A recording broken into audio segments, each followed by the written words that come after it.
that was the best timing I've seen us have. Welcome to the Smart Nonsense Podcast, where we talk about entrepreneurship, self-development, and challenging norms. I'm 0% uploaded, huh? That's a remote problem. We're going to carry on. No, I don't care. I don't stress anymore. It's just that's how the world works. Today we got a book club. It's about how to not die alone. Actually, that's the title of the book. How about that? And it's by Logan Uri. Uri, I'm gonna call her. I don't know if that's how you pronounce it. But just a minx, went to Harvard, also taught there, also worked at Hinge as some sort of relationship guru. We're gonna break it down because I don't go to therapy. I probably should. Belky apparently does. I canceled. Oh, it was another really? thing I gotta do. I can't do another thing. I was like, I'm gonna show up to therapy. I got nothing to talk about this week. Let me just go for a run. What do you mean nothing to talk about? Out. Don't they just ask questions? What do you mean? Just sit back and take? Yeah, and I did that for 3 weeks, and I took it for 3 weeks. Look, I think therapy's net good, but I think I'm just better off exercising. So that could be true. I think that's what we've done naturally throughout history. It wasn't like the cavemen were going to, talk to each other and shit. They just go out and kill another woolly mammoth and call it a day. I know you're too weak with the little legs to kill a woolly mammoth, but you can jog for like 10, 15 minutes. Woolly. Hey, clipped fucks. There's never been a better day for clipped to fuck. Go watch this on YouTube. There might be B-roll. There might not be. Dude. I don't know. Hey, I was looking at myself. Hold on. I haven't checked in a while. I want to see what she looked. Oh, what'd you think of the lettuce? That's not bad, Pop. She gets trimmed down when I got the hat. Oh, she forgot. Here's what you do. You do. You go in. I know you're getting a haircut in Miami. We got the All In Summit coming up. Get them to just take the sides down. Just the sides to like you're trying to get me with the mullet too, huh? You see like that right there? Just the sides. Just take her off, huh? Hey, my body is an experiment, so we're gonna see what happens. Is it an experiment of what? Belky, when was the last time you read this book? A month or 2 ago. That's not bad. But let me give a tip. So I read everything on Kindle, and when I highlight stuff, it connects with this site called readwise.io. Mm-hmm. And Readwise zaps that stuff zaps all of my highlights, all of my notes with a little footnote that I write. It zaps it all into my Notion. So it's like a virtual bookshelf. It's really nice. That's nice if you're a nerd, but if you're one of me, baby, you got the physicals. I actually got the notes too, and then I transferred to the physical because I like looking at your face rather than looking at notes. That's how much I like you. You my love language. Hey, how about that love language clip? Could you imagine if by the end of this podcast we were dating? I think my dad and my mom could, because they're like, they've never met a girl I've been with. They're like, we just hear about the girl Issa, and I don't know if why are you giggling with Henry so much? It's a lot of giggles, dude. I watch us back, and I'm like, hey, some of this shit ain't that funny, and we giggling real cute, like. But all right, Belky, why you turned me on to this book? Oh, yeah, because no, I was for comedic effect repeating back what you said. I got this from Ali Abdaal. I think we're gonna take an improv class in Chicago. Hold hands the whole time. Fuck yeah, dude. Oh, yes, how about we do that with your girlfriend? We can make it a bonding activity. Pop, we'll talk about other significant others. I can't get you two to bond. I can't get you two. Not with that attitude. With an ionic bond, you're just cat ions. No, dude, you're anions. Cat ion. No, she's an anion. I'm a cat ion, dude. Cat ions are positive. You guys are not positive. But it's good because there's a chapter. My biggest takeaway from the book has to do with cat ions, and definitely not inside jokes. Definitely not inside jokes. Good. We don't want those. Well, weren't you going to say something? Weren't you going to say why we read this or something? Yeah. I forgot how you do books. How do you break down books? I got it from a clip I was reviewing of Ali Abdaal. He must have done a video about this book. And I kind of read anything that's recommended. Wasn't it like a year ago that we came across this? I don't think so. No, oh, here's what happened. You're right. God, time just flies when you're an entrepreneur and you have a rocky relationship. This was like right before I was actually here. I think I read it at home before I went to Chicago to live with Issa, my girlfriend, for 2 months together. I I read it, and right before I got there, I'm like, oh, I now realized I have to break up with her at the end of this 2 months. And that's when I That's what set the you learned? deadline. That that's dude. God, you That's the rocked dumb our nonsense relationship. breakup deadline. Me, You, me. dude. You You are sent me down the responsible rabbit hole. for your actions, and I am not guilty by association. Dude, if you give me a gun and I happen to use it, you're partly accountable. You armed me. Um, so, wait, okay, this is funny. You said, like, being a founder is like living in dog years because I was listening to our co-op episode, which was Mm, our co-op episode and our $70,000 are bankrupt in 7 days. We mm. recorded those a month ago, and well, not much has changed, but it does feel like 10 years has gone by since then. Dude, absolutely. This last episode today, it was the $70,000 or bankrupt. That was like I guess I was maybe it was 2 months ago or so, but it didn't feel that long. And my mom today, she's like, "Dylan, you don't have It to was send eight. me any money for food or anything, like considering you're going Oh, bankrupt." I'm like, "Hey, I think we got it back. I think we're good." We that had a was little 2 months rocky, ago. dusty No, divot, but no, it was April 15th payday. No? yeah, Yeah. 2 months ago then. It was March to April. Yeah, shit. Okay. Well, Yeah, that's how uh, time works, and dude. that's nice of your mom. It's good when the parents listen to this. Thank God my mom doesn't. She might. They listen to it That at might the be how wrong she. time. We got the lag delay, so they think I'm balling, and I'm like, "Hey, we going bankrupt," and then we release all the episodes 2 months late. So now I'm like, "Hey, we good now?" And she's like, "You bankrupt, huh?" And I'm like, And by the "Nah, time nah, the those come bank, the out, bank flush." And yeah, by but by the flush, I time this mean next month it comes out, positive. it's gonna revert. Yeah, that's how the cycles go. Okay, so we read this book, and then I decide I have to break up with my girlfriend, and it's like, okay, how do we arrive at that radicalization? I radicalize a lot. I radicalized yesterday because it's almost daily now that there's like something going on that's crazy. You But gotta exercise more. maybe I'm walking. I go for like an hour, 2 hours of You walking a gotta day like now. no, like you said when you were sprinting, you gotta like lose your breath, so you kind of get lightheaded and like get out of your No, head. I do that, dude. I do intermittent fucking forest sprints. Like before, I was joking about it, but I'm legit fucking nuts. Thank God there aren't people on the trail, because like most people jog, right? Jogging's normal. If you see someone jogging, you're like, okay, they're not running from something. But I'm fucking hauling ass through the woods. Not very far. It's legit like 100 meters, Get just like out. a football field. But yeah, it's like someone's trying to murder me sort of wind sprint, and I don't like come prepared. I have this like in my hand and my phone, so it's not like if you came to run or run at that velocity, you probably wouldn't bring a bunch of shit in your pocket. But I'm like, nah, I want to fucking sprint, and then I'm just interval training myself with the squirrels, and I'm darting back and forth, and it's sick, dude. I feel really good about myself. Fuck yeah. Hey, let me tell you why I like this book, and then we're gonna get into your breakup deadline and whatnot. I like this Yeah. book so much as I was reviewing my notes because everything in this book is like this versus that. This versus that. You could be this or you could be that. And it felt like a strong manning of all the options in front of you of dating. You took out of that, you need a deadline to your relationship. I took out of that, like, I need to dive into my relationship, right? You can either like just let things happen and Oh. slide into them, or you can be the fixer who's like down to roll up their sleeves and get going. But I just thought that was Hey, that's how interesting. brains work. I realized recently not all brains work the same. And sometimes they're treated differently throughout life, so they function a little bit differently because of that too. Not Things all I'm brains work learning. the 10 same. out of 10. From the 10 Uh out of 10 empathy from the kid with Asperger's. Not all yeah, brains work dude. the same. That's good. Yeah, they don't.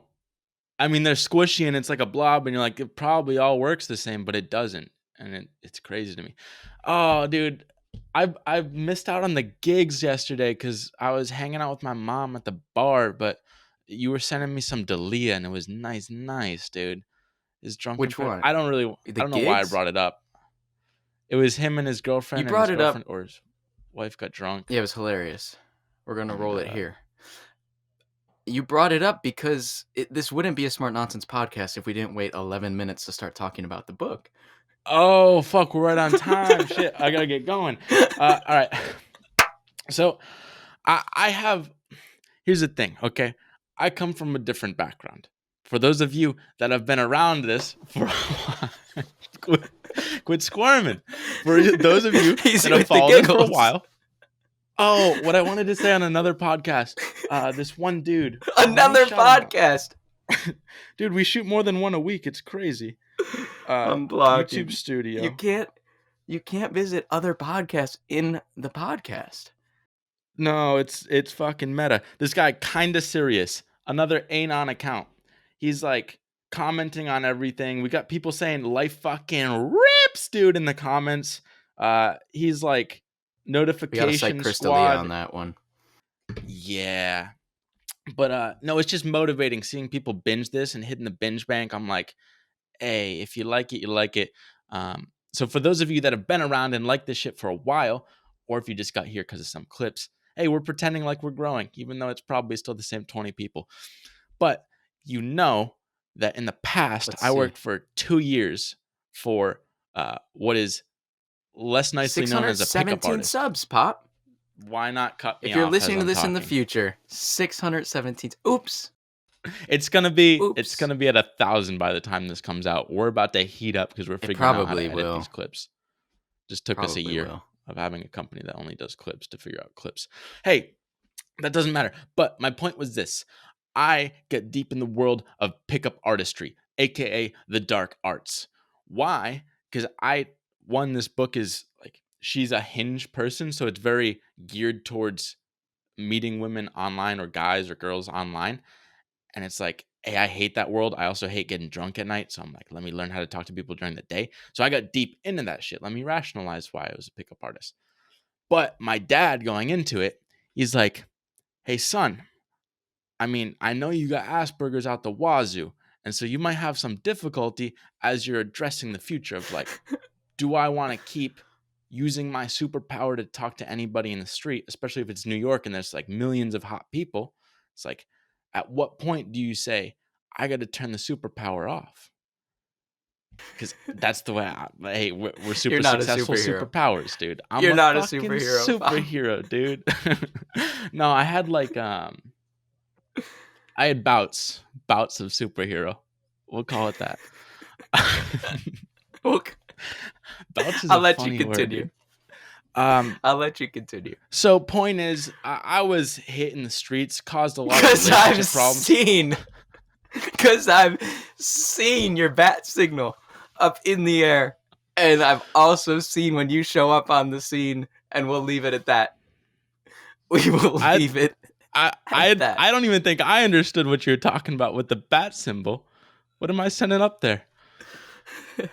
No, dude. Okay, well, I'm gonna launch it. I'm gonna launch it to Tomas Hour. You gotta keep going, dude. You gotta keep going, dude. I always forget Sean Puri's future marketing is right up there whenever we need him to dial us back in. So I've been hitting the streets, some ups and some downs. A lot of ups, a lot of heavy downs. We had some podcasts how I was on the roof saying how I was flying all over the world trying to find girls, and they just kept on running. But that's fine, because then I'd cross it and it'd go awesome. What's the point of all this, Dylan? Well, the point is, land the plane, Dylan. I didn't have like an actual come back down to earth. I was like, what's that 6-year joke that you have? Where it's like, I missed this like critical imprinting period with relationships. Wait, girls. To make sure that's not an inside joke, let me take us on that tangent. So no, I can't. It's such a long story. Basically, Dylan had a dry spell that was probably a couple of months. But when you've got a couple month dry spell, you know the friend's got to round up to 6 months. And when you round up to 6, that's over the majority of the year. So you've been dry for a year. And when it's 1 year, it might as well be 5. And if it's 5, why not 6 years? And then you started to get confused. We beat you up so much about 6 years, you started to think it was 6 years. That's Yeah, really confusing. it could have been. It felt like it, dude. It was dark. I was thirsty. Uh, uh, that's kind of fucking. I don't like saying that word, but hey, we all battled through. But basically, I was just like going on dates with girls, and I very rarely see girls for like more than 5 dates. So then, hey, this is kind of dumb nonsensey. So then, last year, like 10 months ago, I met one girl, and I'm like, hey, I'd actually want to go on more than one date with her. And she's like, Yes, hey, I'd actually want the same. But I'm fucking Lex Luthor. He's the villain? I never really watched Superman. Lex Luthor. No. Lex Friedman. I'm Lex Friedman with my superpower. And I'm like, I just want to keep ripping. And I had this whole thing going out to Miami, and I was going around like, I just turned the spigot on. So I was like, spigot. Spigot. The spigot. Spigot. So it's just been a lot of like doing. I want to keep going around, just being 24, living life, rip it for another couple of years, and then settle down. But now I'm like, I meet this girl that I like, and she likes me too. That's a nice little crossover in the Venn diagram. That's Yes, kind of it fun. is. So then I'm like, okay, I'm lost. What do I want to do? Do I want to go to New York where there's all this commotion and hustle and bustle and hotties? Or do I just lock it in with this sweet girl that I'm liking a lot? So I read the book. And then immediately after, I'm like, breakup deadline. That's how the plane lands. Okay, so what you're talking about, this is how the book kind of starts. It starts with talking about blind spots, which is like, why is dating such a problem right now? And the biggest one, which is what you're talking about, is there's never been more options. We have the paradox of choice. I think they cite that, you know, that like jam study? Jam, The dude. jambalaya jam? Jambalaya 26? The jellyfish jam. You don't want 26 jellyfish jams. Basically, they did a study. Yeah, Pop. Yeah, get a clip, get a clip, get a clip, get a clip. Get a clip. Mark it. No, you the jams. Look, I was thinking we could use this mark clip function, and then we could pull the best clips. You see that? That's too easy, dude. Then we're distracted. It's like a phone on a table on a date. You can't have it. You can't. That wasn't in the book. Actually, it might have been. It might have been. I just read it. Yeah, it 20 was. Minutes ago. It was. The jam study was basically like they put out 6 types of jam and had a bunch of shoppers to shop for them. And then they compared that with people shopping for 24 flavors, 24 types of jam. And what they found is the people shopping with 24 types of jam in front of them, like, were able to check out and purchase one way less percentage of the time. Good English, dude. And if there were only 6 choices, the people didn't have the paradox of choice, and they could just choose one flavor of jam. It was a much easier decision. Well, this is the crazier part. So this is you and your hotties. Because I just read this book, so it's technically 26 that they had, 6 and 26. Let me fuck up your clip. So there were 26 jams, but people are like, yo, I want 26 jams. Look at all these different jams. I'm jamming out with my jams. Everyone thinks they want that, but then they end up buying shit. They're like, oh, that's really good, and I got like a fucking sugar rush, but they don't walk out with anything. Versus the people with just 6, like 6 of anything, you're like, oh, I can easily pick which one I want and don't want. They end up buying everything. It's like same thing here. They're also probably less happy. Because when you got 26 flavors and you take yours home, then you start to have regrets. You start to have regrets about the jam flavors, the jambalaya. I like number 14 a lot. She look good in my mouth.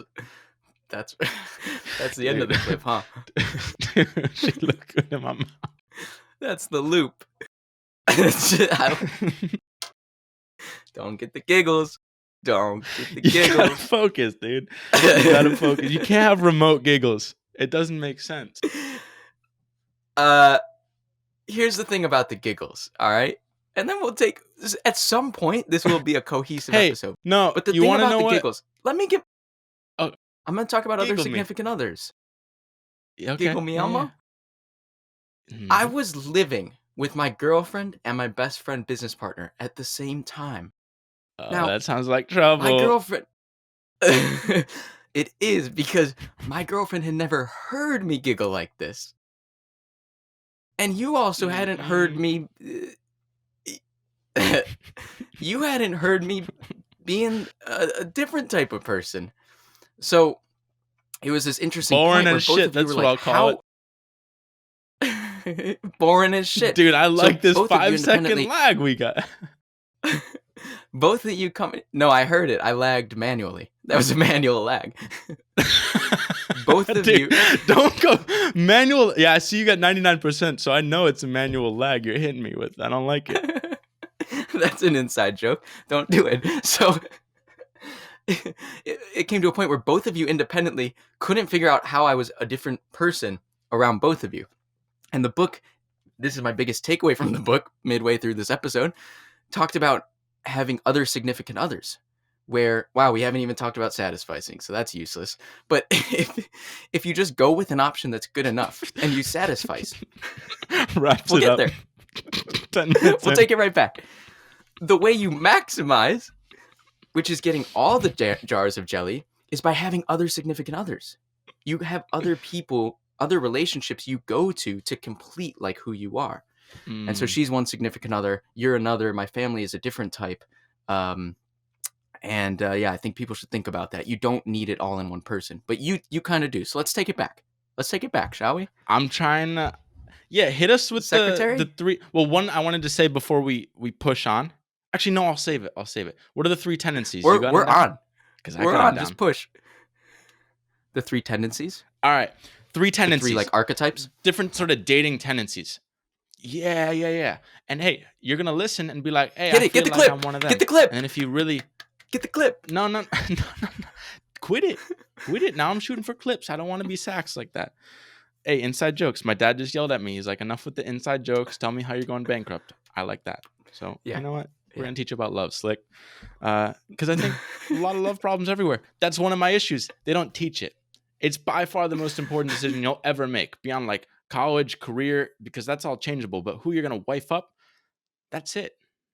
It's over after that. That's 60 years. I'm like, hey, 60 years. I want to do this right. I don't want to be like, hey, I really like living together for 2 months. Let's fucking rip a kid. Especially when in Ecuador, they don't do birth control and are religious as fuck. You better watch out for that. But okay, three tendencies. Let's keep pushing on. Three tendencies. So number one is the romanticizer. Okay, what is that? That's like the person that's just episode. You never know. All right, I'll summarize them after. Number one, romanticizer. Number two, the maximizer. Number three, the hesitator. All right, Yeah, get that hook. Dive into summarize later. Get that hook. Let's double click on that because you know how I love to double click. Sometimes I even triple clip just for shits. Triple clip? Everything's a clip. Okay, Belky. What's tough is like someone watching this from afar. This isn't funny at all. It's not even. I don't even know why it's funny. It's just I've said superpower, and you're like, you don't have a superpower. Because I lived with you. You're my other significant other, giggly goo, and we got inside jokes, and this is a big inside joke episode. Peps, carry on. Yeah, push on. Peps. Romanticizer. So romanticizer is like the girl that's obsessed with the Notebook. I've never actually watched it myself, but if you picture yourself crying in the rain and making out with someone right before you marry them and have kids together, you're probably one of them. Because you think, oh, it's going to be love at first sight. We just meet each other and it's just instant sparks and chemistry and that lasts forever. My aunt's like that. She's like, oh, I'm just waiting for this romantic guy to come up to me in the ballroom and like sweep me off my feet. I'm like, hey, the world don't work like that. You got to put in some effort and just go out there, hit Tindy, swipe a little bit, see what happens. You got to put in some effort. All right. Number two, and you can wait. You're not going to give us the history. The Romans. Oh, you want the history? Oh, I forgot about the history. I got it in my notes. The Romans. I don't really have That's much a clip. I didn't really. No, it's just interesting. I never knew where the word came from. The word romantic and the Romans. I forget how this image got spun up, but spin it for me. Oh, that might be from a different book. Oh, maybe it was on art. The Romanticism. It comes from the Romans, Pop. No, dude. Let me look really quick. No, you speaking bullshit. Hey, well, let me tell you my interpretation. Yeah, go on. All right, my interpretation is Romanticism it didn't really exist. Like in all of history, we're just trying to not die from like a lion or the plague. So for most of time, it's just like, yo, pop out a bunch of kids with whomever ASAP. It's like, all right, I'll try and do that. Then sometime in the 1750s, Europe started getting all romantic as shit. And they're like, oh, let me kiss you on the neck and like play around with you a little bit before we have kids. And then people just started getting infatuated with uh, this what used to be a disease called love, where it's like they still had feelings of love back in the day, but you wanted to quell that, push that shit down. Bill Burr. Uh, hey, if you watch his stand up, he gets really angry and he just pushes it down. Same with the love instinct. You just want to like, and you just want to find the right person to breed and just breed a lot. And they were just, women were dying left and right, dude. Childbirth was tough. So you're just pumping and dumping back then. But then romanticism comes around 1750, and from there on out, we're like, hey, we got our basic needs taken care of. Let's just hang out. Foreplay became a thing, and everyone's just chilling. Okay, I might have made up that. So let's push on. Let's push on. All right, so that's one. Romanticizer. Are you a romanticizer? Maybe. Number two, maximizer. That's like, oh, I'm just looking for that perfect guy, that perfect girl that just hits all my sweet spot, makes me feel ooey gooey in every sensation. We got all the same habits, routines, hobbies, interests. Everything just clicks. The problem is, apparently that isn't real. The Jack and Rose on the Titanic, I guess that's more romanticizer, but like this It's perfect real. it It just could doesn't. be. It's just. I think Are you gonna try it's and experiment with all 7 billion people on the planet? hey, we'll get into the fix in a second. And then the number three, the hesitator, that's just like, I have this friend. Yeah, we'll call him out. His name's Luke. He's in med school, and Wow! Shout I mean, it's out! not really a call Shout out out. season. It's more like he's trying to picture himself as a doctor and being this attractive person. He's like, yo, med school's really hard. I just want to focus on school right now. And then once I'm 30 and a doctor, I'm going to find the love of my life because I've just like improved myself and I'm awesome. And now I can focus on them. It's like, hey, you losing time, Rue. You got to get Well, on it. and you were doing the thing yesterday. I was like, we should teach this course, and you're like, I don't think we're there yet. Like, how can we teach? We haven't hit that milestone. We aren't successful. And it's the same kind of thing. It's like you're never going to be ready. You're never going to be where you want to be. And if you're We working at can Clips, teach you're the anti never going to goals. be there. Hey, hey, don't give free trials for 50 people when you don't make money. That's right. So yeah, the hesitators, Uh, the hesitators always like, I just want to get my finances together. When I get my own place, when I have this job, my dream job, when I'm in London, when it's all these things, you're never gonna be ready. Where did you stack up on this list? I don't know if I ever asked you, but let me guess. Yeah, Romanticizer. yeah. Historically a romanticizer. Are those the only three options? Those are the main three. It's probably 80/20s. There's probably some other options, but I mean, I was a Well, very well, immediate well, well. answer for me. These are her three archetypes that have a problem dating. I never really had a problem dating. I don't think. Hey, you got some sort of superpower you're holding out on me, huh? Right? Like I was more romantic, but I wasn't waiting for someone to sweep me off my feet. I'm not a maximizer, that's for sure. And I wasn't like a hesitator. Yeah. I'm dope, dude. It's so I'm the funny. superhero. Yeah. Well, you're just more like the squid NPC in the back. That's just like an NPC is like a non-player character. It's like the what do you call those people? An extra. You're like the extra in the film. That's just like you're in the Notebook, but you're like not the main characters. You're just in like a normal relationship at the restaurant in the back. Uh, The that's most Belky. normal. I don't know. It's ironic because I'm the exact opposite. Where like I'm Mr. Perfectionist. Like the only reason in school I did well, or like even with this podcast, is I'll just cram right before like crazy. But if I didn't have that like Parkinson's limit, I'd just be trying to fucking perfect everything or not do it at all. And so I'm just like through This and is where through. Let me maximize friends, girlfriends, everything. this is where brains are different. To bring it full circle. Everyone's got a different brain, so it's okay. It's Yeah. okay. We learn on this podcast. We do, dude.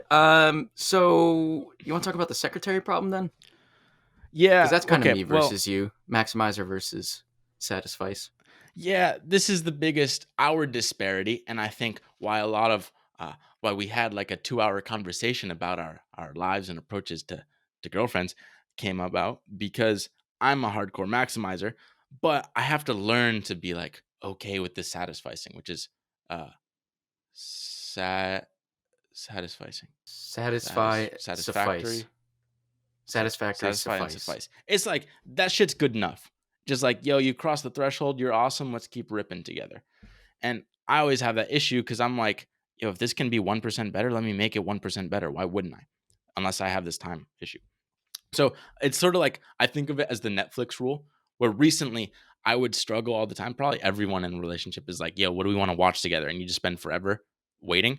Now I'm the opt out sort of guy. Now when it comes to Netflix, I see a cool thumbnail. I'm like, yo, let's fucking do it. And we rip. And then if we're 2 minutes in, we're like, yo, this is kind of shitty. Then we'll back out. But like get it going first. This is where the rework had a super nice podcast on it, where they're like the ultimate satisficers. Like, hey, I just look for like stuff that is in this price ballpark. Like I want $1,000 camera. If it's $1,000 camera, it's probably good enough. So I'm just gonna buy whichever one like comes up first, or just ask a And going friend, be back, like, "Yo, what do you think is the best?" and go with that. and there's An research in this expert. book backing up the fact that satisficers are happier on net because, Yeah. like, if you think about this jam study, satisficers make decisions quickly. They don't know all of the options that were in front of them, and they don't have regrets after the fact about making their decision. So they're happier with a good enough decision, even if the outcome isn't as good Right. as maximizing. Well, yeah, that is the crazy thing. They'll be happier even when their outcome is objectively worse, Mm, which is crazy to me. And it's like mm. they're basically like, yeah, engage the rationalization part of your brain. Because humans, if we make a shitty decision, we're gonna try and like justify it. Otherwise, we'll go crazy because we'll be like, why do I make shitty decisions? I'm a shitty person, and we'll just go in this death spiral. So instead, we're like, Well, oh, I must have made that for a certain reason because it's the best option for me or something. And we'll rationalize everything. and it's interesting. So my girlfriend's a maximizer through and through and through, and she'll read like all the reviews before we go to a restaurant. She'll look at the pictures of the food and figure out which is the best and she wants to order. And like you're saying, when the outcome is bad, if the food is bad, she feels doubly worse because of all of the work that she put in to getting Mm, that bad outcome. Whereas if my food is bad, I'm like, well, obviously I spent 2 seconds on this. So let me just all get the right. next dish. That's It's kind of sunk funny. cost. You want to tell us about It the cruise is. ship? Oh, He's blocking. He's blocking. Read what every body is saying. That body is saying a dude. lot with Oh, that inside joke. fuck. I know what blocking is, and I still can't help it, dude. That's how powerful You're body breathing. language is. You're rubbing the back of your neck. You took your hat off. I see every. Don't block now. Hand to eye. Hand Oh, to eye. dude. I don't know where to put my hands anymore. I'm fucking salad fingered out. Uh, well, yeah, dude. Maybe we The shouldn't cruise go there, ship. Pop. I can read your body language. No, I'm just trying to figure out. I'm trying to also remember. I was wondering if it started in text or not because I was in Miami. I met this girl, my current girlfriend, in Chicago, and then I met her like right before I was going to Miami to just fuck around for like a month or two, and uh, and so it was still like we weren't dating at that point, and I was still going around hitting the streets, and she's like, "Why don't you want to date?" And I'm like, I don't know. I just like seeing people because like I don't know who the best fit is for me. Like what was the exact analogy? Like you're A okay. fucking I'm on a tugboat. boat. I'm on. I don't, dude. I'm like, fuck, dude. This analogy was so bad. It's literally haunted me because all I hear is crucero, which is cruise ship. But I'm like, hey, I'm trying to like sail the ocean, and uh like I don't want a shitty boat to sail the ocean. So like I'm gonna go through like a lot of sailboats and like little rinky dink rickshaw type boats. That makes no sense. But I'm just gonna go through all these shitty boats. And it's like sometimes a tugboat, but it's like, is that gonna make it across the Atlantic? I don't know. I want like a big ship because Atlantic crossing the Atlantic is like spending 60 years together this entire life. I'm like, let me make sure I'm on like an awesome boat. And I'm like, hey, with you, I know I'm on a boat. Like it's a good boat and I'm having fun and You're it's just pretty a big. boat. You're like you could be a yacht and I'm like stoked to have this yacht. Or you could be a cruise ship. I just don't know because I don't have perspective yet. And the way I get perspective is just like being on more ships. And I'll know when I'm on a cruise ship versus on a normal boat. Because I could be on a cruise ship now. I'm just like on the deck and I can't tell. Like I don't see the fucking water slide because my cruise ship doesn't have water slides yet. There might be one with water slides, so No, I you kind of haven't want to left look your for that room, one. Pop. You're in your cabin, pacing, walking, indoors, inside jokes. How about Yeah, that? dude. That's all I do all day. That's perfect. So I brought this up. Oh, you're not done. Bring it up. No, well, it was mostly now she rips me apart because she's like, hey, I'm just not your cruise ship. Like, you should go out and look for your cruise ship. And I'm like, She's come negging you, on, like though. Majesty of the Seas. She doesn't Yeah, mean it. She's just negging the fuck out of you because you made a funny analogy. I don't know anything, dude. Girls play mind games. I thought I played mind games. They play more mind games, dude. They're crazy. You don't Yeah, even you know the ever listen to half of it. Call Her Daddy? A lot of mind games. Yeah. Season And 1 and 2. that's American girls, dude. Now picture Mm. Latinas and the mind games they put. It's crazy. Like this is Mm-hmm. white. What do you call them? Mm-hmm. Puritans. Puritans playing mind Mm-hmm. games is nothing compared to it. Yeah. Mm-hmm. Let's talk about the secretary problem, because that's what that is. Your cruise ship. Yeah. Let me know. The only problem with the secretary problem is I don't remember how the secretary fits in. Secretary problem hiring is this. thing? All right. Say you're hiring. Okay. You want the best secretary for the job. Like one just quit. You're trying to hire another. Stole my clip. Okay. Stole my clip. You have 100 applicants for the secretary. Now you're gonna start interviewing them. And at a certain point, you're like, oh, if I interview Issa wants to be my secretary. Let's keep the patriarchy up. All right, I interview her. If I say, oh, I want to hire you, that means no one after there I can't hire. Like I can't hire anybody after Issa. So I'm like, okay, do I commit to Issa? Is she the best, or are there like a bunch of other people that could be better? There could be cruise ships in terms of a secretary. It's like, do I stick with this person or wait? And this is a common problem with anything with like when should you explore versus exploit and like commit to one thing. So in the secretary problem, they're like, well, we ran all the numbers, and the way it works, if you have 100 applicants and once you pass someone you can't go back to them, which is like love life, you should wait until 1 over E, which is like 1 over 2.3. It's basically 37%. So get through 37% of the total pool, which would be 37 people. And in that 37 people, you're looking for the best secretary. Like whoever interviewed the best is the best applicant. You're like, okay, that is now the benchmark. So the next person after 37 that is at that level or better, hire them. Same thing with love. Immediately. Like, okay, however many applicants, like dates you're going to go on in your lifetime or you want Or to go on. years. Like when you want to settle down. So you can take dates, or it's if you want to do years too, assuming it's kind of the same amount of dates per year. Whatever it is, just take 37%. That's just like throwaway time. You're just establishing the benchmark. That's your fuck around period of exploring. Then the second after that, once you meet someone that's as good as Issa or better, you're going to marry that person. So if we look at this in the dating world, it's like, okay, it's kind of hard to know how many dates you're going to have in a life, but how many years are you roughly being okay with dating people? And for most guys, it's usually like, okay, I'd be cool with dating in my like 20s and 30s. Like that's normal. So take a range of like roughly 18 to 40, 37% is like a little over 26 years. 26 years old, you're going to just be from Made the 18 to math 26, easy. you're just establishing the benchmark. Right. Hey, you want to do some math? I did it for you. So under that logic, whatever Henry's doing right now, whatever I'm doing right now, whatever all our friends are doing, it's just to establish the benchmark. Then after 26, assuming our kind of age range is the same, we're going to commit to the next person. And that balance is like, okay, you're still kind of the cool part about this math is you're still going to be wrong. It's actually the invert, like 100 minus 37%. So you're going to be wrong Actually, the proper math is you're going to be right 37% of the time and getting the best match. It's like Yes. perfect math. You're going to be right 37% of the time. So that means you're wrong 63% of the time. You are not going to find the best match out of all the 100 applicants, all the 100 dates you could be on. But you've But optimally sampled. there's no better solution to get that. Like you could hit the lottery and just like say the first person you date happens to be the best out of the 100 and you commit to them just because that's like your approach to dating.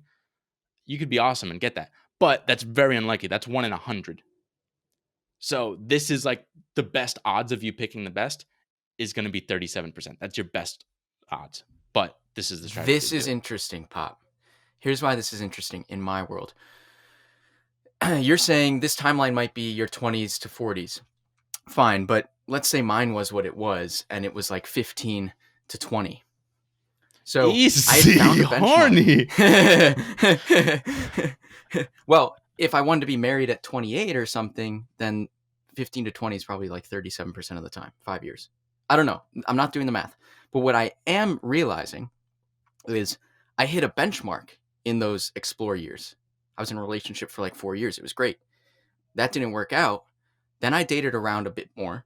And when I found that next benchmark, I locked it down. And that's Athena. Athena was the thing after that period that was as good as my benchmarking period. Or better. The problem there. Okay, so when did you meet Athena? And then you exploit. No, we can't do the math, Pop. No, that's the point of this. We got to push on to do the math publicly. Yeah. When did you meet Athena? No, that's the point of this. When you were 21? Point is like year. You want to be married at 20 by 20. I don't know if it's by 28 or like most people are like, I want to be married by 40 at the latest. Like what is the absolute latest? Let's say 28. And like it's a failure. I thought it was 25 failure if you're married before. at 29. No, but let's just say that for the sake of math. No. When is it a failure? If you're not married by this date, you've failed in life. Okay, 29. 29? You're skewing the numbers to justify. Get the if you're 30 and you're not married, you're a failure in life. Get out of here. 32. I don't believe your numbers. You can't skew my numbers the other way. I don't believe them. I would be unhappy if I wasn't married at 32. I mean, so would I. But I'm cool with being single at 30. Like, I would not kill myself over, like... Oh, don't do that. If I'm 40 and I'm not... Okay, that's a fucking aggressive word. But I think my issue, this was like our fundamental disagreement, was like, Yeah. If you're going 15 to whatever, 28, like, sure, by 21, but you're not even out of college. So you just guaranteed you're going to marry whoever's in high school or college? Like, in college, technically? That's what most people do. Let's see what the average age of marriage is. 34. So let's take that. That's the average age.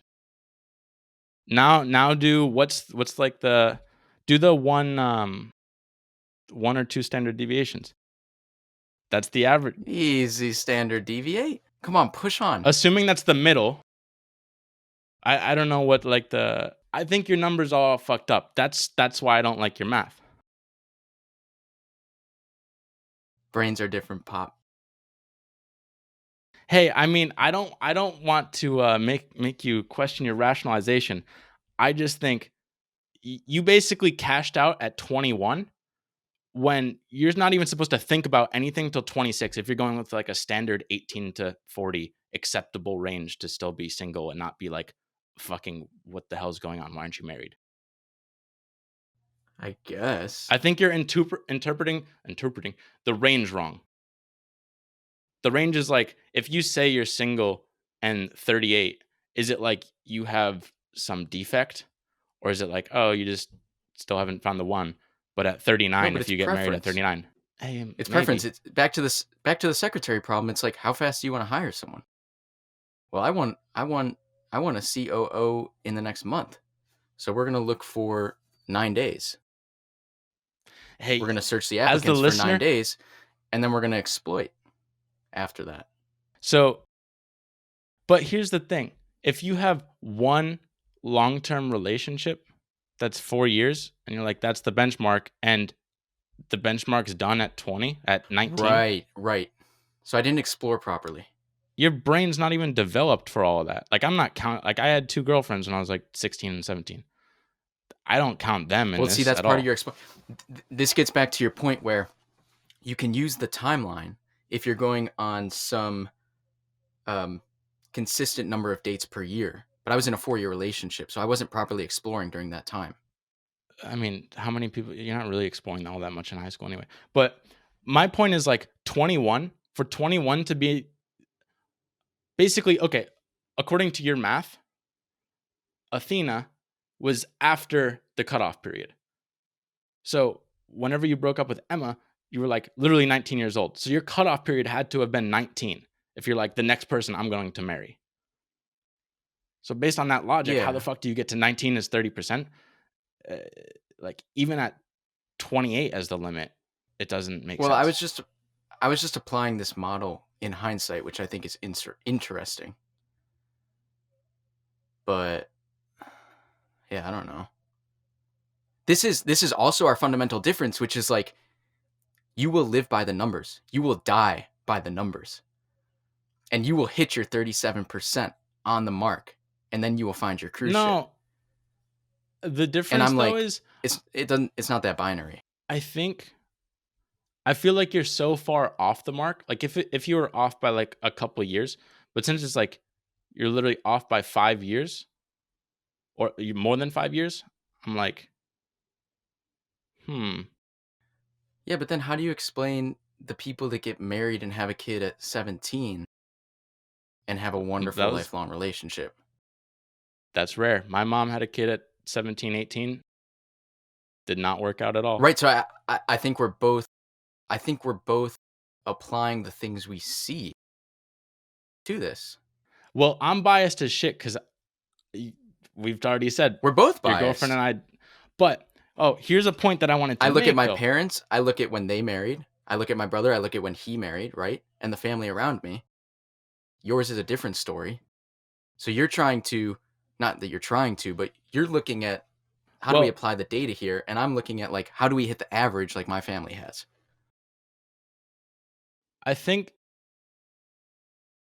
yeah, no, your family rocks. So it's like, hey, totally, if you just want to apply that template, that works. You'll have a good life. It's just uh Jack and Megan weren't together. Would Jack have been worse off with another girl? Like, was she the best girl he'd be with? Like, I think The cruise I think the ship. problem is So like this is my brother, for context, this is my brother who married at like 21 and they have 3 kids by 26. No, 20, 27 or 28. but I think my point is like I think he's just a stud and like yeah, he had a kid and it probably wasn't like planned out properly, so it wasn't like he was shooting for that. It just kind of happened, and you like rationalized why to make everything awesome. Like for example, I could marry Issa right now, and I'm confident. Easy.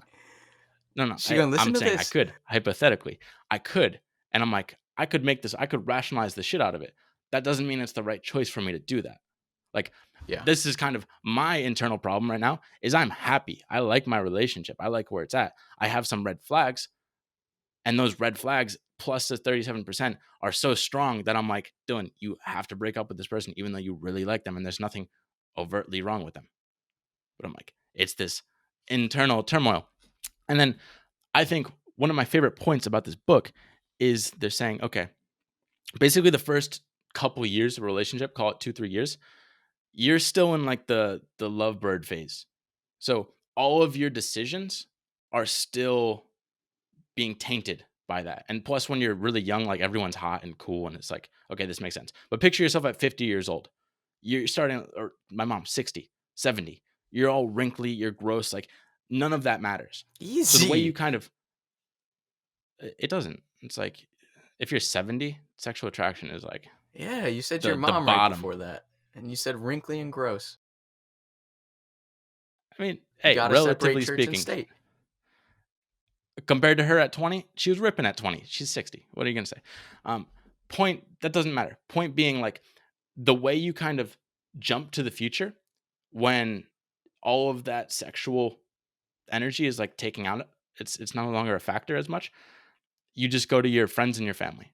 It's like, hey, what do you think of my relationship? Because you have no sexual advantage to being in this. Granted, you probably have some biases, as in, like, if your friend's single, they probably want you to be single too, which makes sense. Or if your friend doesn't get along with your current partner, they probably have a bias there too. But it's like, look to your friends and family, the people that know you the best and have no upside to like being in a relationship with them, and see what they think. So that's nice. where, well, that's where I think, hey, you want to air out some stuff? That's where I think my 52 biggest minutes. issue was because I think, granted, a lot of us, like, you say this a lot because, like, we don't really know all sides of your relationship, but it's the people around, at least, like, I don't know who would you call are like your closest friends? Our college friends or my high school friends? I don't know, just in general, like top 3 closest people. I got no friends. I'm so isolated. All right. Well, okay, our best friends in college, at least. Ice, you and me. Like, what would Ice think of your relationship? I think he would think it's fine. See, this is where you had such an interesting interpretation of it, because you guys don't like each other, like not philosophically, like identity wise, and we were all living together. So it was this But crazy melting pot of like things. true. Okay, my number one factor, I call this the 3-hour car ride test. Granted, you've done this already, so like, I guess but you get along with everyone. It doesn't really make sense. But like, uh, it's like, are you having a good time? Like, sense of humor. Sense of humor is the number one quality, basically. I'll just say that. With like, if you're gonna long term match, you want to be like, just, you want to be friends, and friends are friends because of sense of humor. So like, I just see her as the complete opposite sense of humor that we have when we have the giggly goo, and that's why she gets jealous of us having that. And I'm like, oh, well, you wouldn't be friends with Athena if you couldn't sleep with her. So I'm like, okay, if you could never sleep with her, I'm not saying like the romantic side. That makes it sound nicer. The like romantic side of things, you wouldn't be friends with her. So I'm like, why would you marry her then? I get like, I Hmm. get bussing and coming, But I also but don't have, hanging yeah. I also don't have the giggly goo with other friends, and this is like with the other eyes, significant others. It's like I have different senses of humor with different people. you don't get you get the gigglies with eyes. Think about your Binky sense of humor. That's a completely like, I don't like Binky's sense of humor, but you guys are walking around the first floor like, uh, God, talking in catchphrases. Me, Look, me all what are day. you You just hear talking about, dude? Look at me. our podcast. This podcast is catchphrases. What are you talking about? Those are inside jokes. My point being, I well, just mean, one, and then with Tom, I have other completely different sense of humor. Not completely different sense. They're all just like plus or minus 10%. here's the thing. I approve of Tom's relationship with his girlfriend. I think Maddie and Shivan, I'm roughly okay with that. I don't approve of your relationship, nor Ais's, but that's fine. But I also asked Ais what he thinks of your relationship, and he said he doesn't think you're the right match. Granted, he doesn't really know y'all. I don't think anyone knows y'all as well as you know each other. But from the outside perspective, it's like, if your best friends wouldn't be friends with this person and don't think it's the right match, I'm like, at what point is it like, oh, maybe this isn't the right thing? Even though your family, like, I know Right, your but family loves her. I don't. Right, I don't necessarily think he and his girlfriend are the best match, but I also don't know everything about it, so I wouldn't impose that on them. Right? Easy Wi-Fi. Right. I mean, Easy. yeah, like, you know nothing about the, but This is where I just take like everything with a grain of salt, and this is maximizer versus satisficer. We're like, I don't think it's My my point though is, why prerogative would to she go say? to Why would him. she recommend that though? I think Why would ultimately who like it's an recommend what? accept or reject sort of thing. Well, she's like, oh, you should look at what your best friends and family say, and then like obviously you have to make the decision yourself. But it's like it's just I think I don't know. yes. If It's you're having a lot of problems, maybe, well, hey, are we having problems? or It's a lot more of like a me confusion. and your I girlfriend don't know. problem. But it's just it's interesting. Like I didn't know Emma, but I think part of my problem is I don't like anyone. I don't like 95% of people at Brown.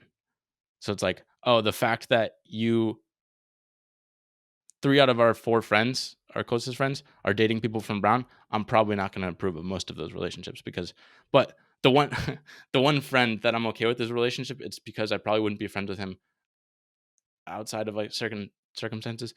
Um no, It's just I don't know. pros It and just seems cons. weird Because to me. even the one, but the one relationship you approved of just now with our friends, like I've heard not great things about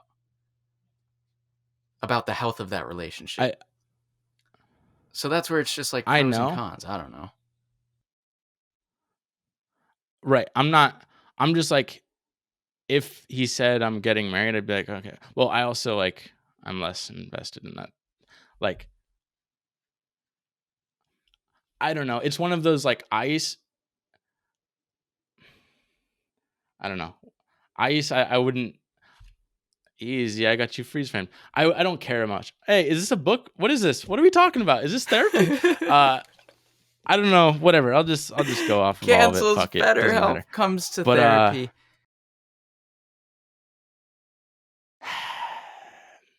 What this was another thing in the it's book. It was confusing like, when oh, and the lag heats up in therapy hour.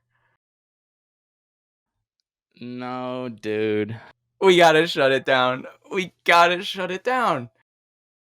I still got a bunch of points. I didn't even get to marry a simp. That's one of my points. Wait, I had one. God, what's wrong with your What's the thing in the Wi-Fi, book about dude? like? What's the thing in the book about like you can be like a slippery slider or you can figure it out. Hey, well, let me say the important stuff first. Okay.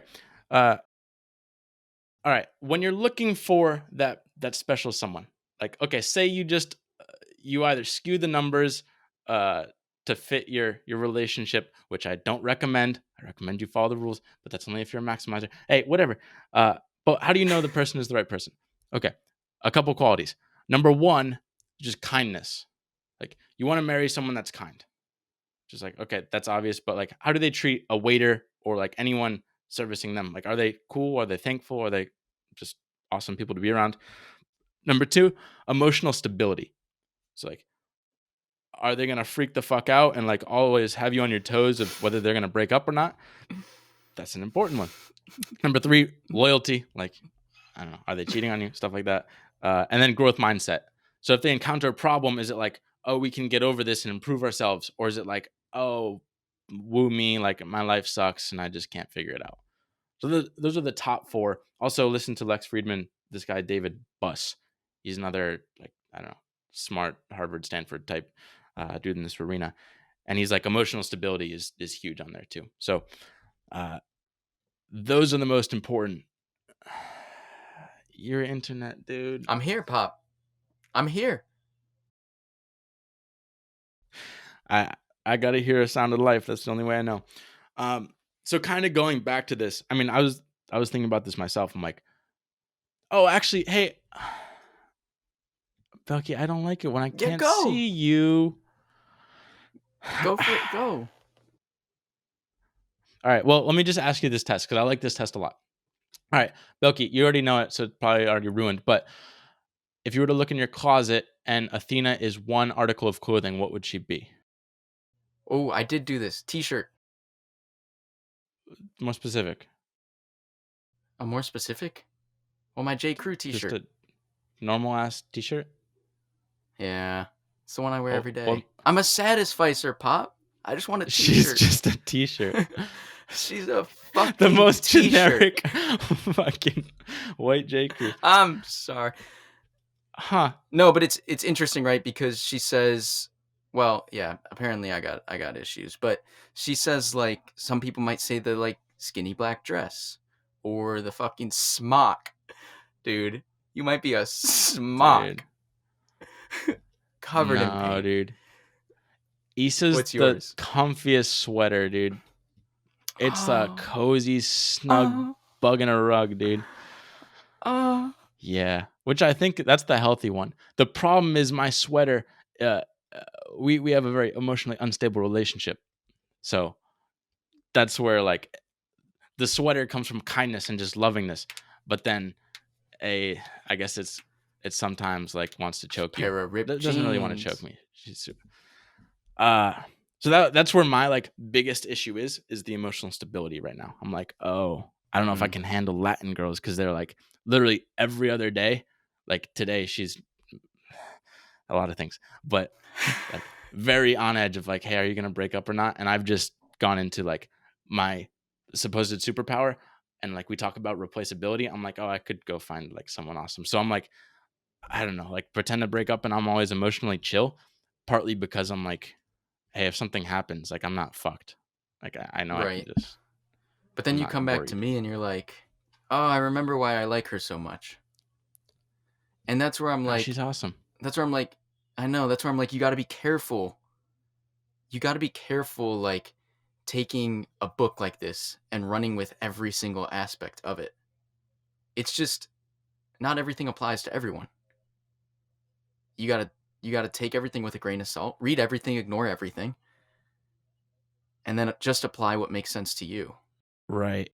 Well, that's where I'm like I think I'm abnormal in that most guys like a lot of her advice in this book is just like how to set up dating profiles, and I'm like, oh, I just hate that. Like I'm a I lot skipped all better off that. just going in. Right. Hey, an interesting fact about that. Uh, how much do you think like how important is height Yeah. in a dating profile? Like every Like inch, the if you're going most. 5'8", 5'9", 5'10", 5'11", 6'3", what's the value of every inch? And they can quantify this based on the salary that you need so that it's equal. So say like someone that's 6 foot making $1 million a year, fucking that's a hunk. Marry that guy. But like, how much would you have to make as someone that's 5'8" or even like 5'11"? How much would you have to make? Well, they ran the math, and it's on average you have to make 40 grand more per inch. So like if you're someone that's 5'9" instead of 5'10", you'd have to have like 160,000 versus 120,000 for someone that's 1 inch taller than you.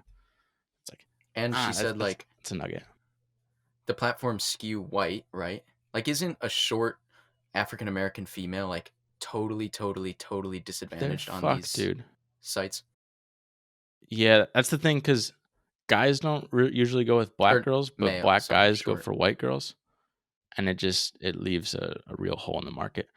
But yeah, I didn't fuck with any of that. I like the whole like go to events and stuff like that, or meet people in the street, and the way I do it, or parks. Street always sounds bad. But her big thing Let me see if I got by anything the end of else. it is like this point I had before, like a lot of people associate, and even like my mom right now, she's like looking for that spark, that love at first sight. That doesn't exist. Like with Issa, it was not love at first sight for me. I was like, oh, I'm just going. Like my friend was talking to two girls, and I'm like, oh, I'll go up and like hang out and like talk to them. But then after like date 2, 3, 4, and even now, like I like her the more time I spend with her. And it's kind of an ironic story because she like liked me at first sight, and I have to like it just I don't know. You were hungover at the beach, and like I wasn't like you weren't looking your best, so it wasn't really love at first sight. But everyone believes that's the thing, so I have to like lie about being more infatuated with her, versus it was like Oh, 10 dates in where I'm like, oh, I really like this person. Um, but that's what most relationships are like. So it's like that spark, fuck that spark, and this whole feeling of like in the pickup world, it's like, oh, you want to like not text people back and like be aloof because people like the chase, which is true. But it's like you don't want to marry someone for the chase. That just you want the simp guy, the guy that's like texting you like, hey, I love you, like I'm gonna bring you flowers, like even though you're not attracted to that because it's too needy and wanty, that's the guy that's right for you and that you want to raise a family with. So like you have to get over the phase of the bad boy and just go with the Belky. Oh, same thing with the romanticizers. They're like, oh, but I don't feel butterflies anymore. Hey, butterflies are a sign of anxiety. You should not feel butterflies all the time Mm. around the person you're with.